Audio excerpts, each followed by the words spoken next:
Pour une entreprise, qu'elle soit toute petite ou immense, il y a un document qui peut soit coûter une fortune, soit devenir un formidable atout. Aujourd'hui, on décortique l'attestation de conformité RGPD pour voir ce qu'il y a vraiment derrière. Alors, pour commencer, un chiffre. Un chiffre qui fait un peu tourner la tête. 20 millions d'euros. Et non, ce n'est pas le budget du dernier film à la mode, c'est bien le montant maximal de l'amende qu'une entreprise risque si elle ne respecte pas le RGPD. Et attention, ce n'est pas juste on menace en l'air. Le RGPD, c'est une loi qui a vraiment du mordant. On parle d'amendes qui peuvent monter jusqu'à 20 millions d'euros, ou 4% du chiffre d'affaires annuel mondial. C'est le plus élevé des deux qui est retenu. Autant dire que c'est le genre de risque qui peut faire très, très mal à n'importe quelle boîte. Bon, face à un risque pareil, la question est simple. Comment on se protège? Est-ce qu'il existe une sorte de bouclier pour se défendre et surtout pour prouver qu'on est dans les clous?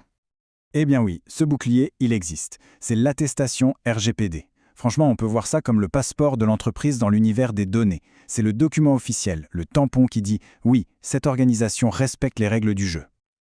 Mais attention, c'est là qu'il y a une nuance capitale et où beaucoup d'entreprises se perdent un peu. Il faut absolument faire la différence entre l'attestation et la conformité. C'est un peu comme la différence entre un diplôme accroché au mur et les compétences qu'on utilise tous les jours. L'attestation, c'est le papier, la preuve qu'on a réussi l'examen. La conformité, c'est le travail de fond au quotidien pour réellement appliquer les règles. Et là, pas de jaloux. Qu'on vende des chaussettes sur Internet ou qu'on gère des bases de données de millions de personnes, la règle est la même pour tout le monde. Dès qu'une entreprise traite des données personnelles, cette preuve n'est pas une option, c'est obligatoire. Et en plus, elle n'est pas valable à vie, il faut la renouveler régulièrement. Ok, alors comment on fait pour obtenir ce fameux sésame? Par où on commence? Heureusement, ce n'est pas une quête sans carte. Il y a une feuille de route bien précise. Voyons un peu les étapes pour bâtir cette conformité.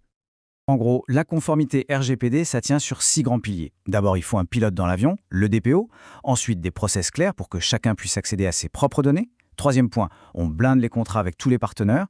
Quatrièmement, hyper important, on forme les équipes. Cinquièmement, on ne baisse jamais la garde, on évalue les risques en permanence. Et enfin, on prépare un plan de bataille pour savoir quoi faire en cas d'incident. C'est cet ensemble qui forme une vraie forteresse RGPD. Et justement, parmi ces 6 points, il y en a un qui est vraiment la pierre angulaire de tout le système, la personne en charge de tout ça. C'est le délégué à la protection des données, le fameux DPO. Ce n'est pas juste un titre sur une carte de visite, loin de là. C'est vraiment le chef d'orchestre de la conformité. Il est à la fois le conseiller, l'auditeur et aussi l'interlocuteur principal avec les autorités de contrôle. C'est lui qui s'assure que tout est carré, de la formation des employés jusqu'aux analyses d'impact.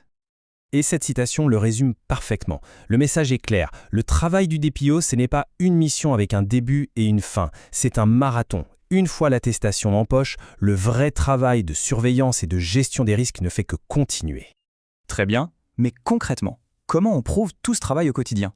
Comment on transforme ces actions en quelque chose de tangible, de vérifiable?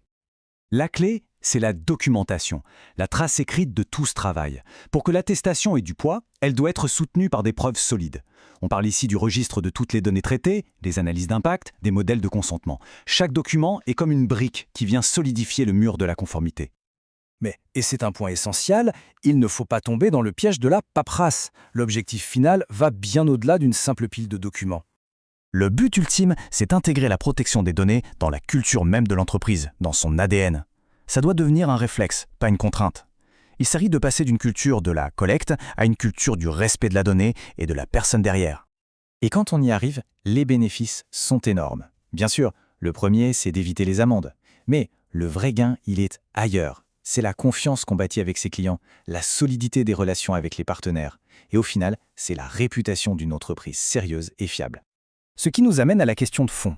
Finalement, la vraie question, ce n'est pas tant « est-ce que mon entreprise est conforme ?», mais plutôt « quel type d'entreprise veut-on être ?» Une qui voit la réglementation comme un poids, un risque à gérer, ou une qui la voit comme une opportunité, une chance de bâtir la confiance et d'en faire son meilleur argument commercial.